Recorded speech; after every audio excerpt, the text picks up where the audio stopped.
Hi to you all. Today we are having a very distinguished and very well-known psychiatrist from Stanford University, Dr. Rania, uh, who is the clinical associate professor of psychiatry at the Stanford University School of Medicine, where she is the director of the Stanford Muslim Health and Islamic Psychology Lab. Uh, she has been working with the Muslims in the United States, and she is also uh, into research in Islamic studies, and she is having that uh, um, multidimensional and interdisciplinary processes. And the earthquake on February 6th took place in Turkey, in southern part of Turkey mostly, and 10 provinces were hit, and the magnitude was very high. More than 50,000 people died, and more than 100,000 people uh, were affected. They were injured, and the earthquake also didn't take place just in Turkey. It also hit Syria and it hit Lebanon as well. We are today going to be talking about the impacts and the effects of the earthquake and traumatic process, and how to approach the situation, how to approach people, and how to handle the things are going on right now from the psychological and maybe Islamic perspective. And Dr. Rania, welcome to our talk. It's honored to host you here, and we are very privileged to have you on this talk. Thank you so much. Assalamu alaikum wa rahmatullahi wa barakatuhu. Thank you so much for having me. It's really a pleasure to be here with everybody. And I do wish it was on better terms, subhanAllah, but we are here together to really understand the psychological impacts of the earthquakes that happened in Turkey, Syria, and Lebanon. And we hope that this together will be able to really benefit greatly from some of this conversation. And my many thanks to the organizers for having me here and for this conversation together with you. To start and share a little bit with you, I wanted to just thank my team at the Stanford Muslim Mental Health and Islamic Psychology Lab and our partners at Madistan for helping me organize these slides and for this talk. I also wanted to share with you a little bit about what it is we're going to cover today. Our objectives, number one, is to address the tragic natural disaster that has happened, and number two, to provide the mental health support, tools, and religious guidance in processing calamities. My hope, inshallah, is that through this conversation, we're able to really start to understand a little bit more about why things happen the way we have been feeling them, and understanding the next steps moving forward. My overview here a little bit is first to talk about some of the background information and mental health support. First, let us talk about what is currently known about the situation. As you heard just a minute ago, that the death toll is quite high. It has, as is the number of people injured. And I'm sure these numbers are maybe even higher than what we have written here.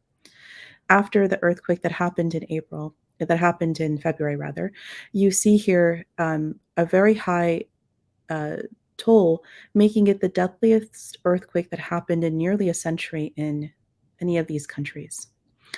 Also, it has left so many hundreds of thousands of people who survived the earthquake homeless and really trying to figure out their next steps. Many of you have worked very hard in helping those who have survived, and many of you have also seen some very difficult things that we hope, inshallah, together to process a bit more. My question for you this morning, or for me, it's morning, for you, it's now evening perhaps, but is to ask you, what are some of the feelings that you have had since the earthquakes? So if you would like to put this in the chat box, it would be very helpful to see what are the emotions and feelings you have been experiencing since the time of the earthquakes. I'll give you a moment to do that.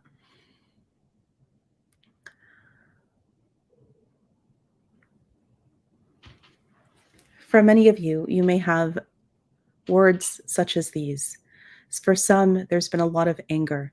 For other, there's been a feeling of disconnection, headaches, anxiety, insomnia, not being able to sleep, sometimes a sense of numbness or overwhelming sadness.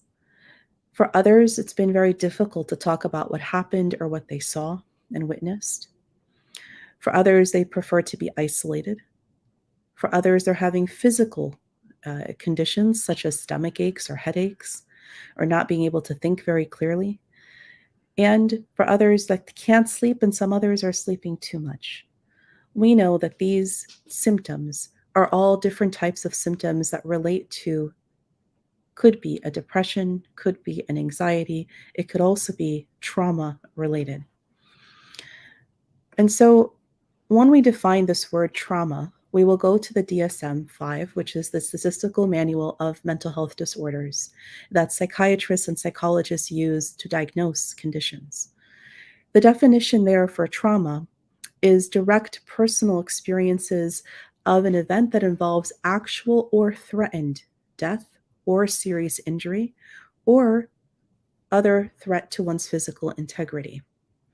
If you notice how the word is defined here, it refers to trauma being this experience that you either have had very directly, or it is something that you are experiencing through other people and through the news and other coverage, which we will talk about the different forms of trauma momentarily. But I wanted to explain to you that this is very serious. This is something that is a real condition. Sometimes we often think of, well, I didn't have it. I'm still here. I'm still alive. I didn't have it as bad as they had it.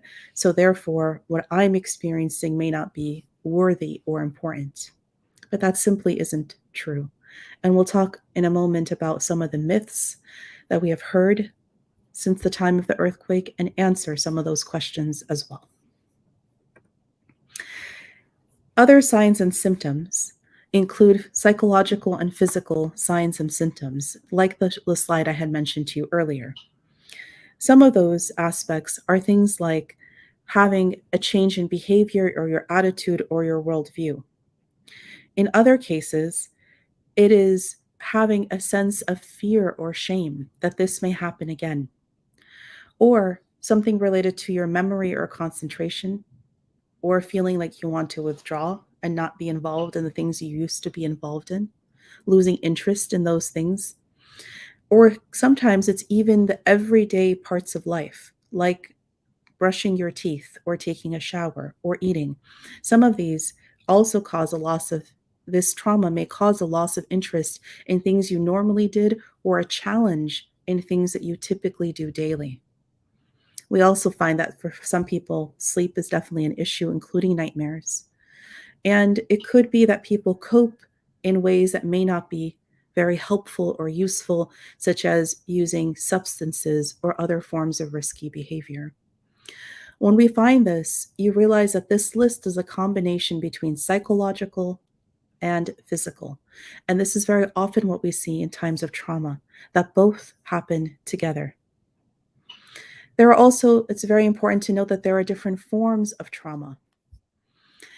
I will go through each of these. It's likely that many people here have experienced one or maybe some combination of all of these forms of trauma. When we say acute trauma, this usually refers to one single incident that happened. And so the earthquake may be one of such incident. It may be a natural disaster, an earthquake, or any other form of disaster. It could be something related to a car accident. It happens once and it causes an acute trauma.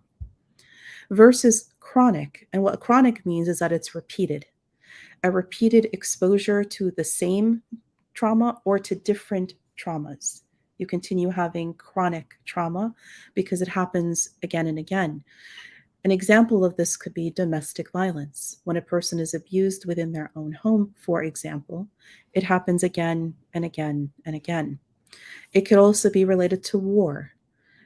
Usually it's not just one trauma a person experiences in a time of war, but often it's multiple chronic issues. There's also something called complex trauma. And in complex trauma, this refers to multiple events like chronic, but the difference here is that they may or may not be related to each other.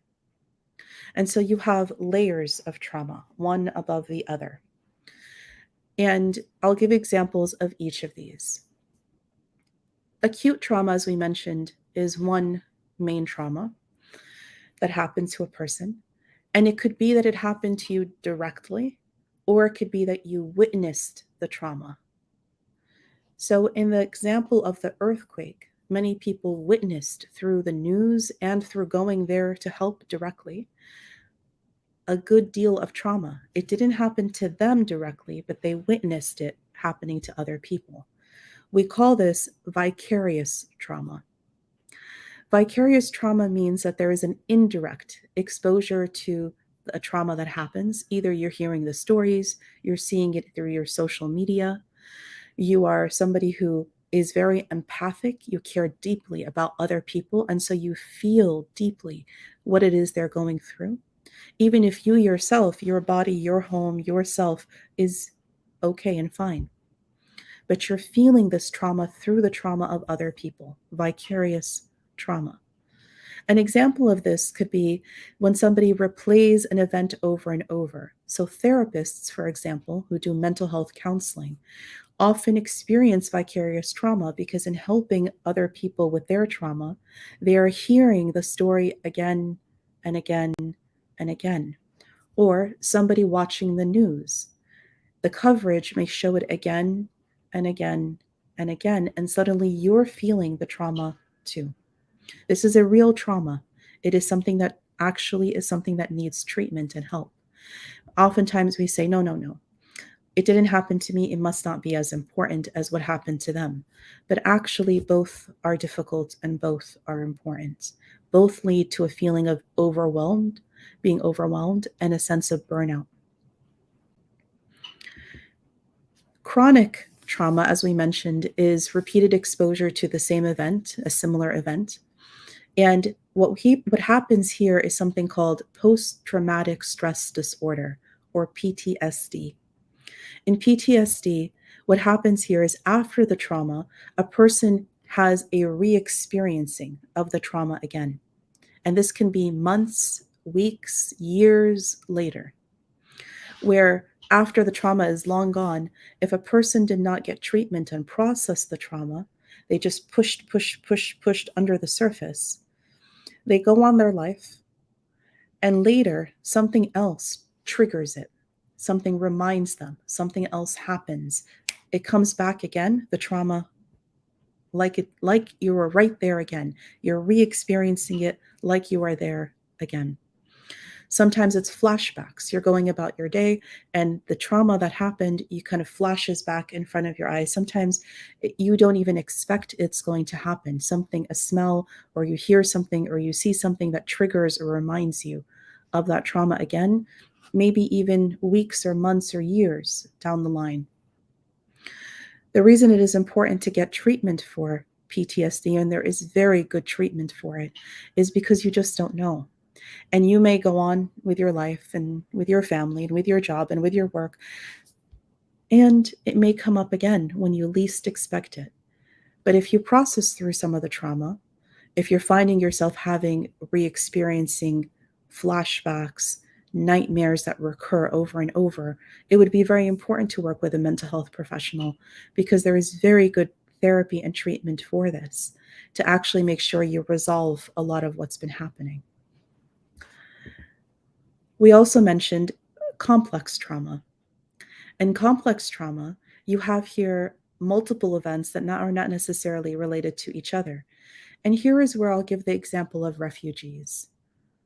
Turkey, for example, has been an amazing host and home for so many refugees, especially Syrian refugees, as are other countries. In this case, because the earthquake also hit in Lebanon, and other countries, of course, nearby to Syria have tried to absorb refugees from the Syrian civil conflict. And what you find here is that for refugees, there are multiple layers of trauma, one on top of the other, because it's not the first time that they have lost their homes. It's not the first time they have seen death. It's not the first time that they have had the need to have to keep moving over and over with no stability of being able to have a stable place to stay. So their trauma is different than acute or chronic. It's complex. And so here we see that whether they experienced the earthquake themselves firsthand or had relatives who were in the earthquake or even just fellow Syrians, this definitely can cause what we call secondhand trauma and a sense of complex trauma that truly needs assistance and help. There are levels related to this trauma, and not all trauma or all stress is actually going to lead to a toxic reaction. Sometimes we have, as you see in the green, sometimes we have stressors that actually gives us some growth, personal growth. There are other traumas and stressors that are in the yellow section. They're tolerable, they're serious, but they're temporary. And if you have a good supportive network, good support, good help, good assistance, it means that you would be able to move past the trauma and be able to cope on your own. When you get to the red level, the toxic level, this is where we know it's prolonged activation of stress and there is an absence of positive or protective relationships where a person doesn't have support around them, whether that support be friends or family, or whether it be from the community, or whether it be from neighbors around them or professionals. Without that kind of help, a person does reach a toxic level of stress. And often there is an adverse, a very bad effect on their physical and emotional well being. When we have this, whether it be the vicarious trauma that we talked about earlier, or whether it be a direct trauma that you're experiencing, all of them require a kind of assistance and support. Some people have the trauma that is in the green level, and others, it's definitely reached orange. And when you have the level of red, this is the level where you definitely know that so many people after a natural disaster have experienced. And this is very difficult, but I want to tell you that what you're experiencing is a very real condition. I'd like to share with you a story.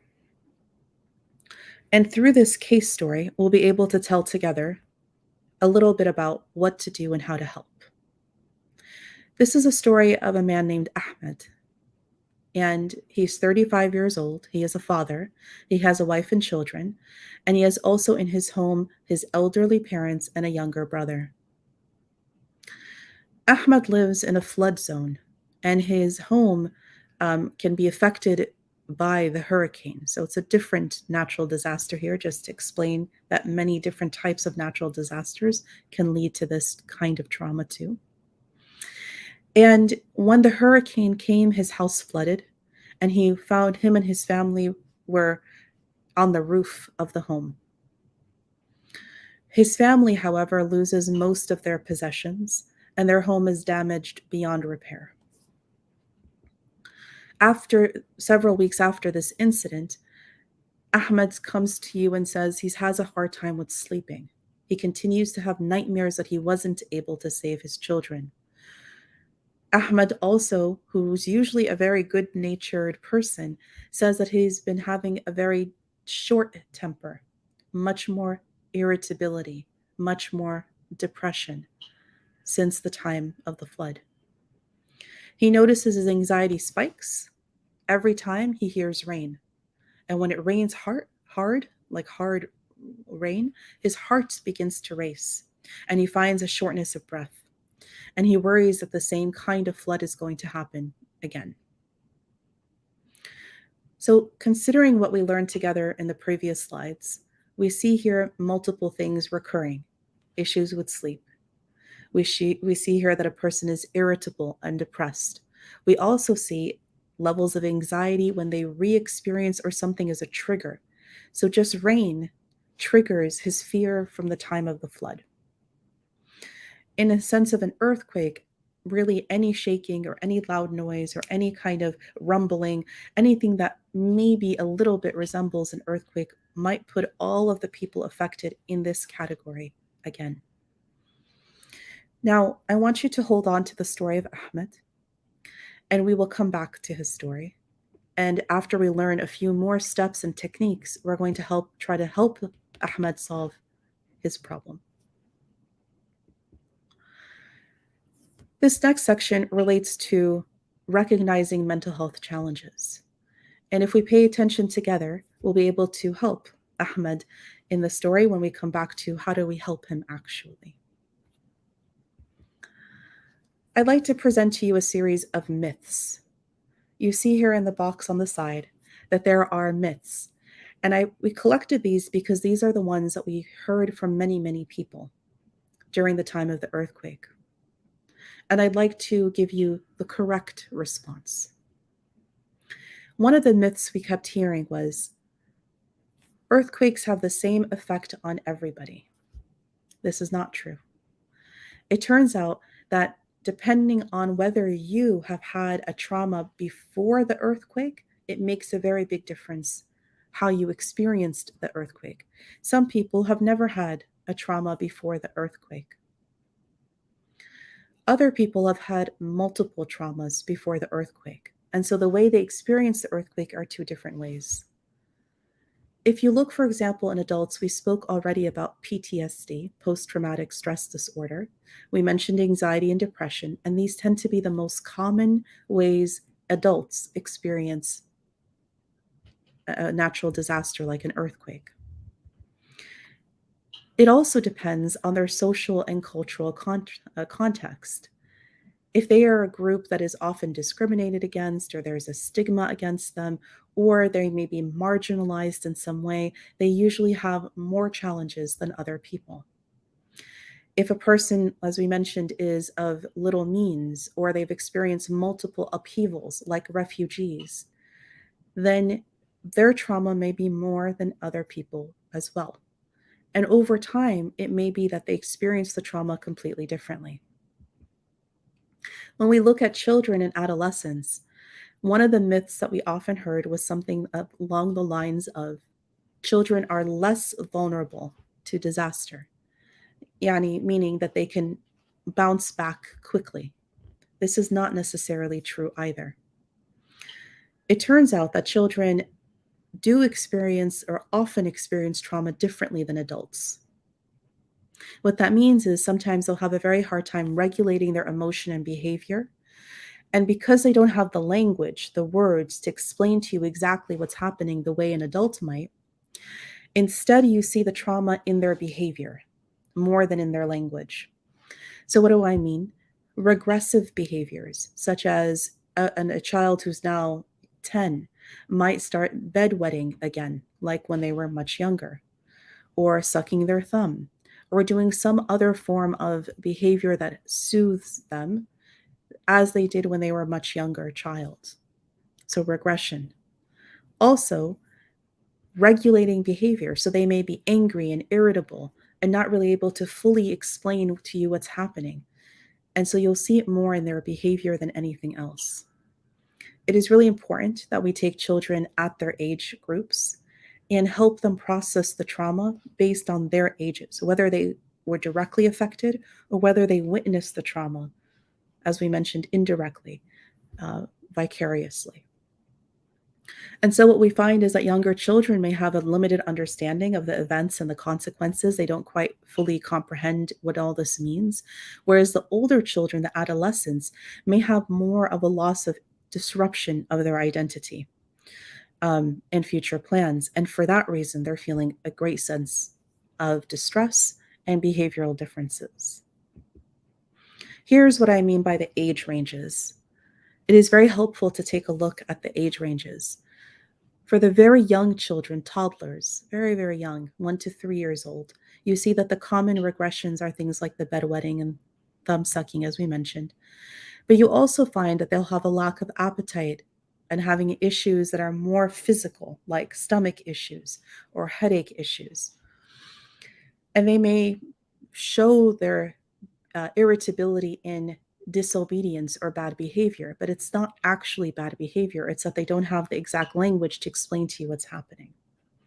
The 5 to 7-year-olds might become more clingy, crying often, and also complaining of headaches and nightmares, difficulty sleeping. This age group may be old enough to have a sense of what's happening, but not fully understand. But they may stop wanting to go outside, or they don't want to go into a school setting, right? They may show their irritability in different ways. Your 11 to 14-year-olds, now you have older children who have words. They're able to more expressively explain what's happening. But if there are other siblings, there might be a sense of the parents are giving more attention to the younger siblings, and they may feel neglected or feel like they can't perform any of the duties that they're supposed to be doing. Here too, one of the main indications we see is doing poorly in school, or having disruptive behavior or resistance to authority. And this is not because they're trying to be bad. This is because it's the irritability causing them to act in this way behaviorally. Your older teenagers, your 14 to 18-year-olds, as we mentioned, they may definitely be feeling a sense of loss or disconnection, or feeling like they don't know what the future holds. And for that reason, have a lot of anxiety and very vague symptoms. Again, difficulty to put the exact words to it. So it's sort of this vague, I don't feel good that's happening. And you find here a sense of potential isolation as well. When we know what the symptoms are for each age group, then we're able to treat them accordingly and to help accordingly. Again, whether these are the children who were directly part of the natural disaster or our own children witnessing the disasters as well, or witnessing us helping in the disasters.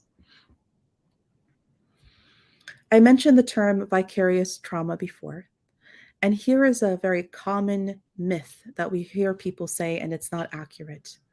We've heard people say, my trauma is not justified because I didn't experience the earthquake firsthand. This is simply not true.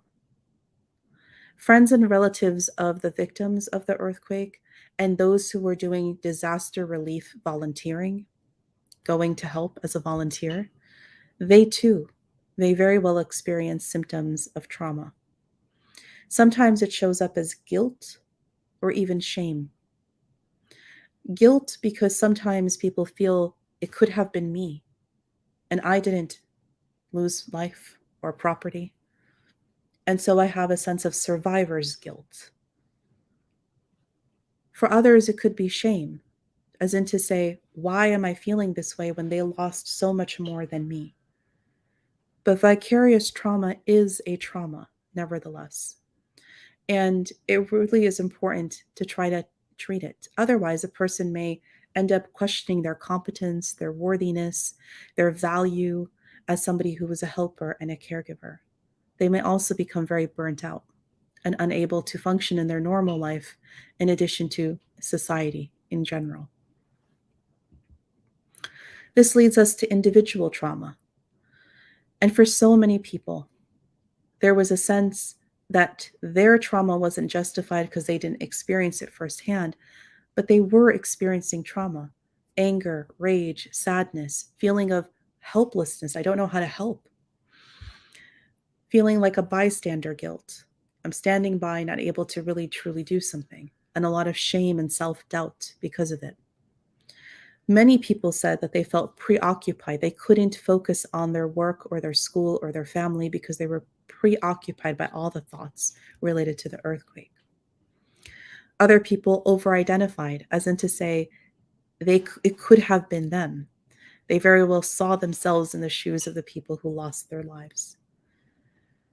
And sometimes that meant that they felt very distanced or numbing, a sense of feeling numb, like I feel nothing, or detached. And it became really difficult to kind of move forward. I want to reassure you that all of these forms of trauma have treatment to them, and all of them were able to get care and support. These are very real things that are happening. They're not imagined in your head. They're actually important and real. And so I'd like to go back now to Ahmed. Now that we've talked about the forms of trauma and what the symptoms are, let's see together what to do to help Ahmed. You remember he wasn't sleeping or eating well. He was also experiencing and having nightmares and flashbacks. So to cope with these challenges, Ahmed began with tafakkur, which is an Islamic form of mindfulness. Some people might call it meditation. We prefer to call it contemplation because tafakkur is more in line with the Islamic concept of an Islamically integrated approach in his case that helped him. He also started to go to therapy. And one of the forms of therapy that is useful for people who've experienced trauma, in his case, he had a PTSD, post-traumatic stress disorder. One of the best forms of therapy for PTSD is a form of exposure therapy called prolonged exposure, or PE. I practice PE often with my patients that have had PTSD, and it is hard at first, but eventually is a very powerful and very good form of therapy. The combination between the Islamic approach and between the therapy approach and integrated together was very helpful for somebody like Ahmed. He is a devout Muslim, and so he found himself incorporating that Islamic care into his meditation and contemplation, and that made him more connected to his faith and gave him a better sense of peace. He also, by suggestion of his therapist, who said to him, "Who else is important in your life?" And he said, "Well, I often speak to my sheikh, a religious leader." And so he was encouraged to go speak to that person and also to speak to members of his community to help him with spiritual and emotional support. Over time, Ahmed started to notice that his anxiety and depression were improving. He was able to sleep better, and he was more in control of his emotions and found that his temper wasn't as short as before. Whenever it rains heavily, he would still feel anxious about it. It still bothered him. And that is something we know about trauma. It may not go completely away. It may be minimized, which is the goal, but you may not completely eradicate it. And so when it did rain heavily in Ahmed's story, what he did is he managed his anxiety by practicing his mindful contemplation after he had finished therapy. And then if something really bothered him again, he would do 1 or 2 more sessions to help him with his therapist. And part of that is a reminder that he actually is safe and he's able to move forward and to cope. If you look at Ahmed's story, now we're going to turn our attention to you. How do you cope and regulate your emotions? So my first question to you is, how do you take care of yourself in times of stress? If you want to take a moment and write that in the chat box, that would be very helpful. Think about things that you do when you feel a time of stress or you've experienced trauma yourself.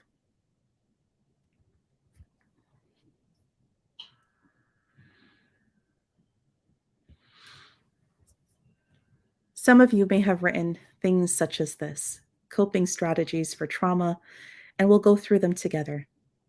Some of the ones that we talk about and know is increasing your self-observation and recognizing your own stressors. So some people will journal, some people will write, some people will log what it is that is experiencing so that they can understand what is it that's happening to me, and maybe even take that to a professional, to a mental health provider, to help them understand and to heal from what they're going through. And so working with a professional and a counselor to deal with the post-traumatic stress disorder is incredibly important. So is looking after your physical and mental well-being and having that balance inside work and home.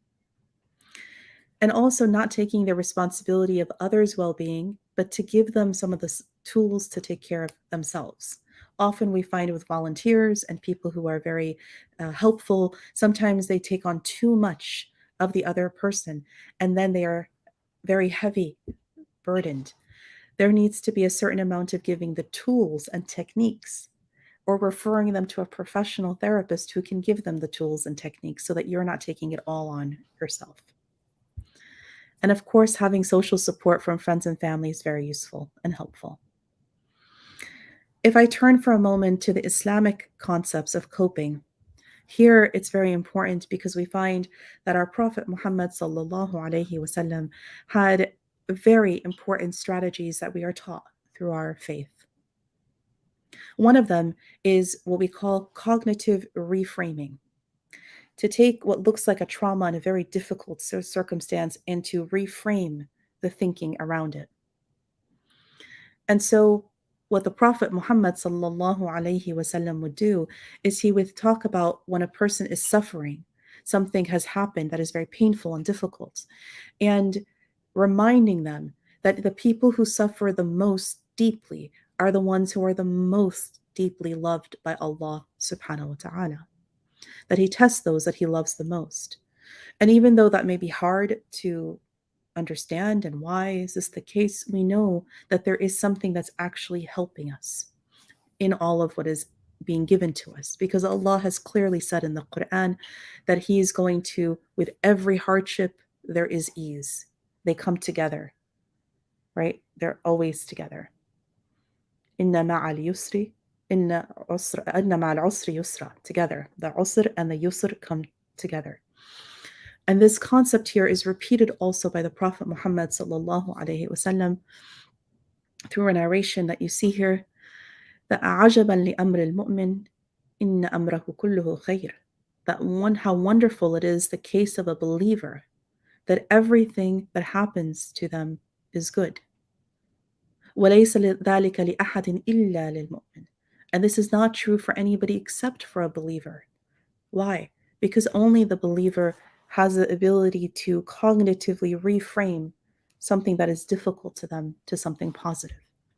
Believers, people who don't believe, have a very hard time doing this. And the hadith continues, إن أصابته سراء شكر فكان خيرا له وإن أصابته ضراء صبر فكان خيرا له. That if prosperity attends to him, he expresses gratitude to Allah, and this is good for him.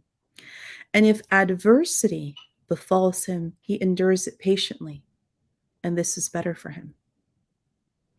It is really important to remember the Islamic coping strategies and to understand and to know that they are not the only coping strategies. In Islam, we have a concept that the spiritual and the physical, mental, emotional are all integrated together. This is one strategy connected to the other strategies, and we must do them all together. What do I mean? In the Islamic coping strategies, you have things like trusting in Allah, that with hardship comes ease. Prayer, and reminding us that we're not alone, that there is a God helping us through all of what's happening. Making dua and never underestimating the power of dua, that there can be a great deal of relief of our burdens from the duas that we give. Reading Quran as a source of healing and a peace of mind and heart. And Allah says very clearly that there is shifa in the Quran, there is healing from the Quran directly. And being patient, sabr, as we saw in the hadith prior.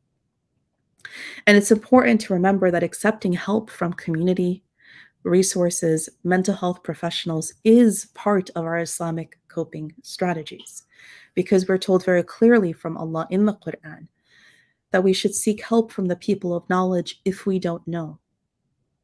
And so if you are not a mental health professional and you don't know exactly how to do all of the coping strategies, know that Islamically and in the Quran, the ayah, the verse is very clear.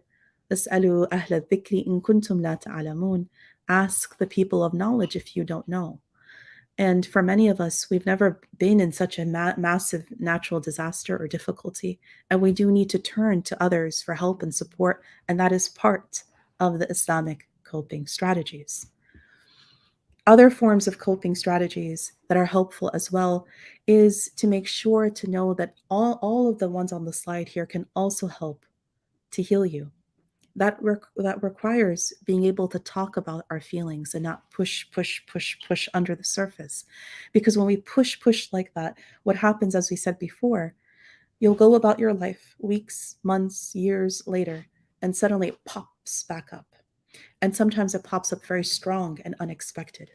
So it is much better to, that's why you're here today, to process through what has been happening to help you recover. That sometimes requires, again, depending if you're in the green, yellow, or red zone, the yellow and red zones definitely require professional help and support. Taking care of yourself by getting plenty of rest and exercise and eating properly is important.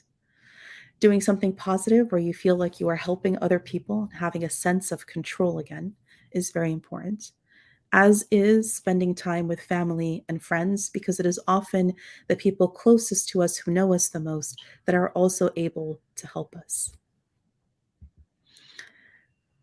In this process of seeking support, I have a question for you. Who do you go to for your support?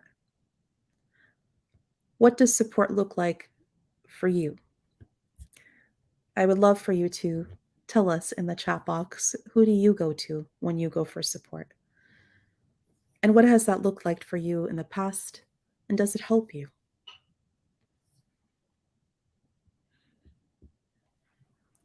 For many people, support is usually in one of these buckets.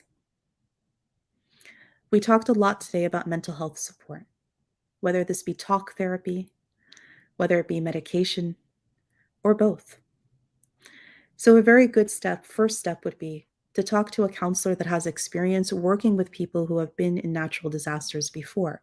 Somebody who has a therapist who has an experience with trauma specifically, and hopefully the kinds of therapy like the exposure type therapies that might be very useful for somebody who's experienced trauma and natural disasters. Today, we also spoke about spiritual support, whether that comes from a sheikh, an imam, or a religious scholar, and yourself praying and making dua to Allah subhanahu wa ta'ala. So a good first step in this bucket, the spiritual support bucket, would be to reach out to the people of knowledge in the Islamic sense. Another important bucket we have mentioned a few times today is also family support.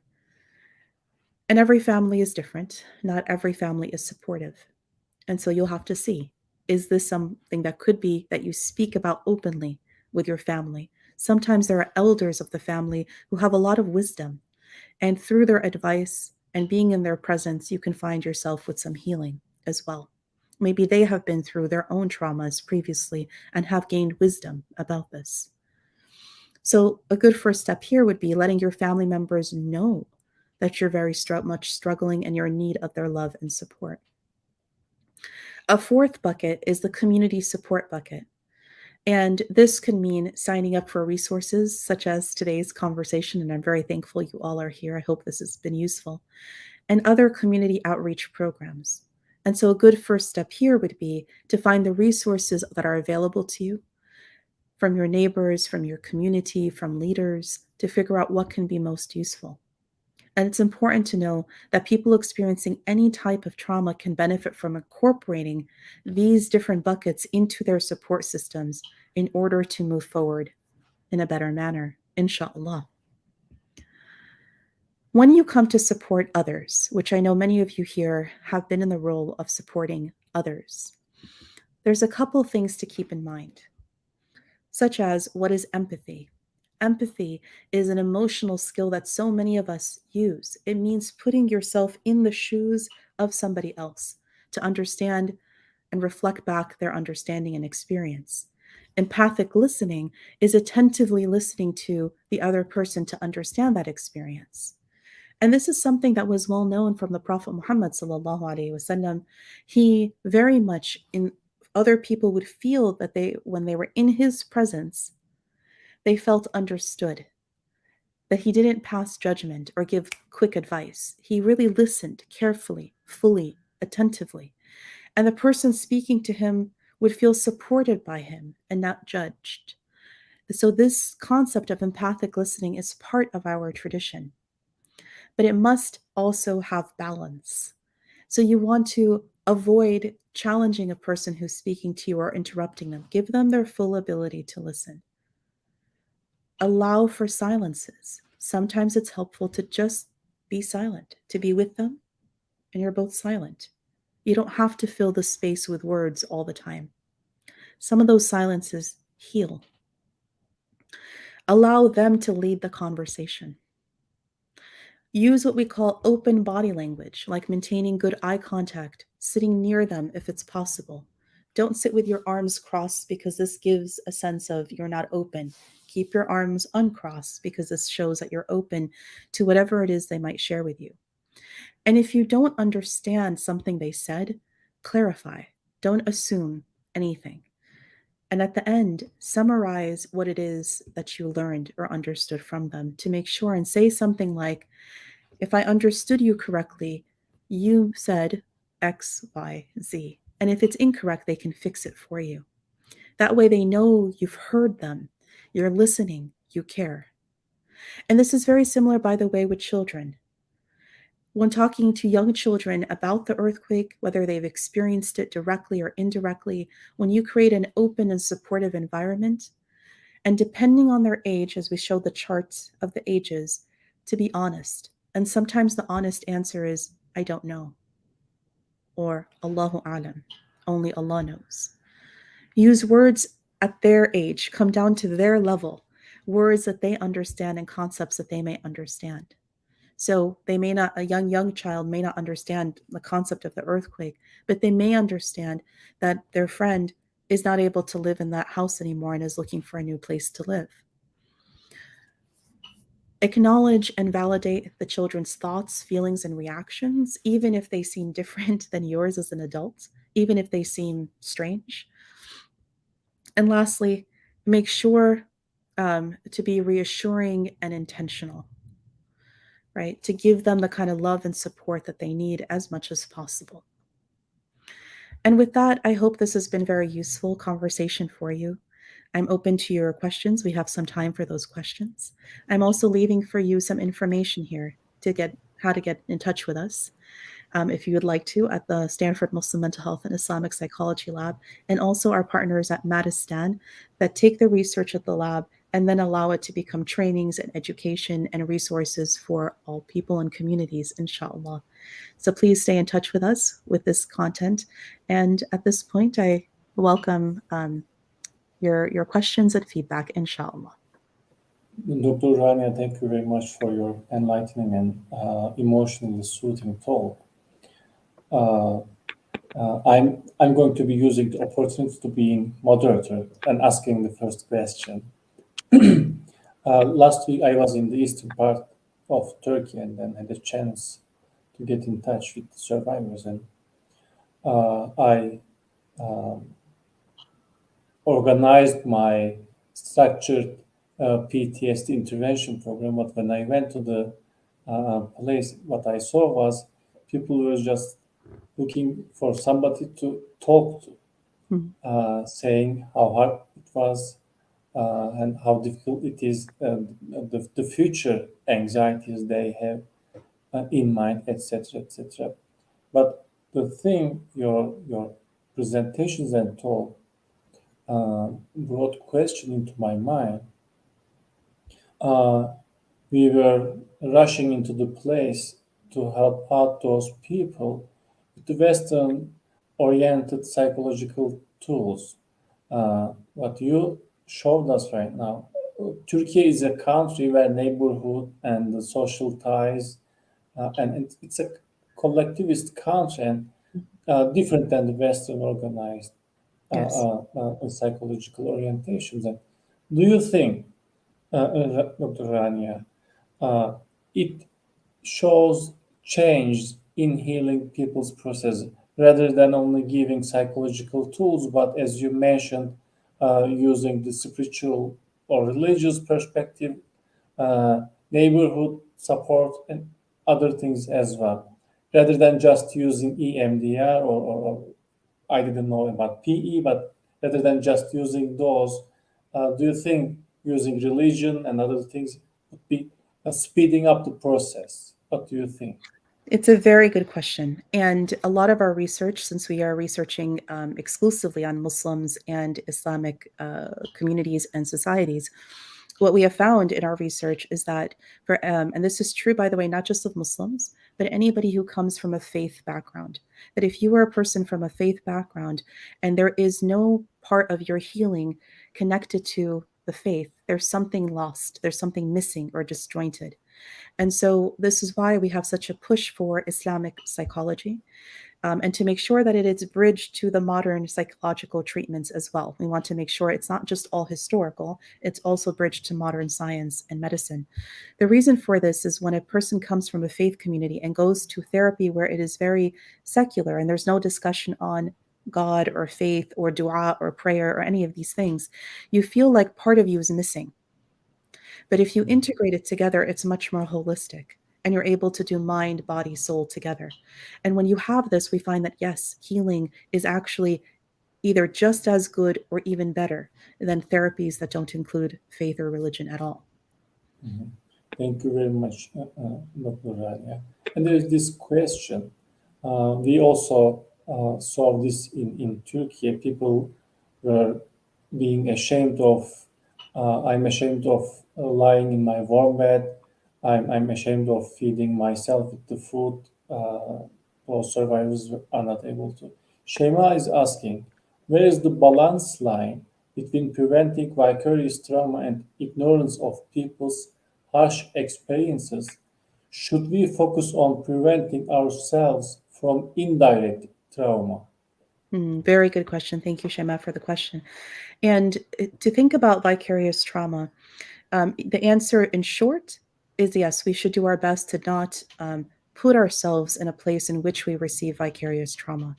Sometimes you can't help it, though. Sometimes you're in the same region in which a natural disaster has happened, or everywhere you go, the news all around you is related to this. And so you can't avoid it, or everyone is speaking of this over and over.